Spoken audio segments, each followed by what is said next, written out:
Hello guys, Saha kitchen তরফ থেকে অসংখ্য অসংখ্য ধন্যবাদ। দেখো, আজকে করব রুই মাছের ঝোল সবজি দিয়ে। তো সেই জন্যই প্রথমে মাছগুলোকে লবণ হলুদ দিয়ে মাখিয়ে নিয়েছি।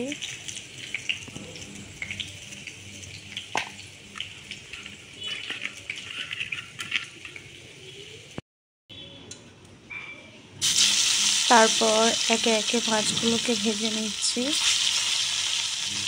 তোমরা কে কোথা থেকে ভিডিওটা দেখছো একটু কমেন্ট সেকশনে বলো, এটা আমার রিকোয়েস্ট।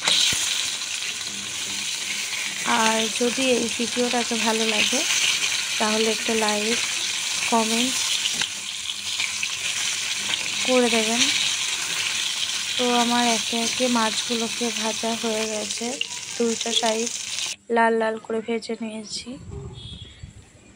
এবার কড়াই পরিষ্কার করে ওই কড়াই একটু পরিমাণ মতো তেল দিয়েছি।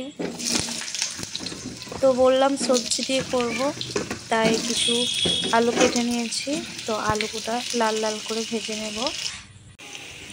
তো আলু লাল লাল করে ভাজা হয়ে গেছে, দুইটা সাইডই লাল লাল করে ভেজে নিয়েছি। এরপর ওই তেলে অল্প ঢেঁড়স ভেজে নেব, দুইটা সাইড অল্প লাল লাল করে ভেজে নেব, বেশি ভাজবো না। তো লাল লাল করে ভাজা হয়ে গেছে। আমি আলু ঢেঁড়স লবণ হলুদ ছাড়া ভেজেছি, ছাড়া ভাজলেই বেটার লাগে খেতে।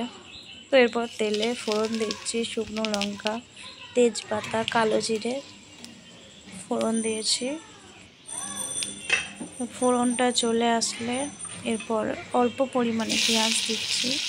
আমি এখানে কম তেলে রান্না করছি, কারণ আমরা বাড়িতে রান্না করছি, তো আমরা কম তেলে রান্না খাবার খেতেই পছন্দ করি। তো একটা বাটিতে আমি একটু গুঁড়ো মশলা অ্যাড করছি, ধনে গুঁড়ো হলুদ লঙ্কার গুঁড়ো, ব্যাস। এবার একটু জল দিয়ে এটা ভালো করে নাড়িয়ে নেব। এটা আমি কিছুক্ষণ ভিজিয়ে রেখেছি।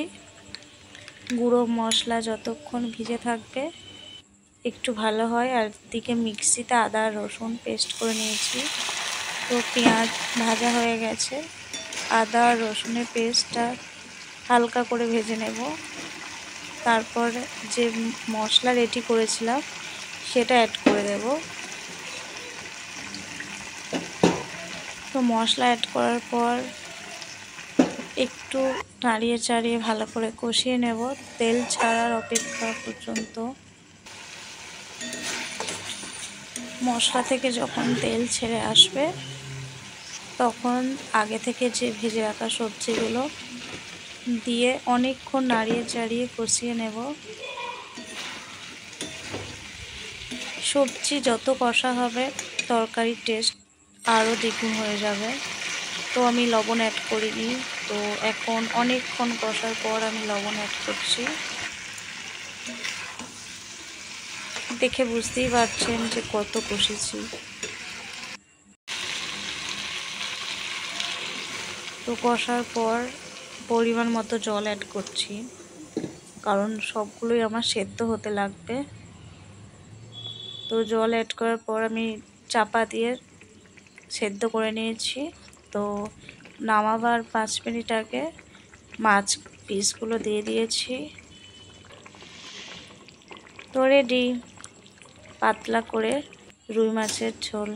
যদি আমার এই ভিডিওটা ভালো লাগে প্লিজ সাবস্ক্রাইব করে দিও। টাটা, সবাই ভালো থাকবেন।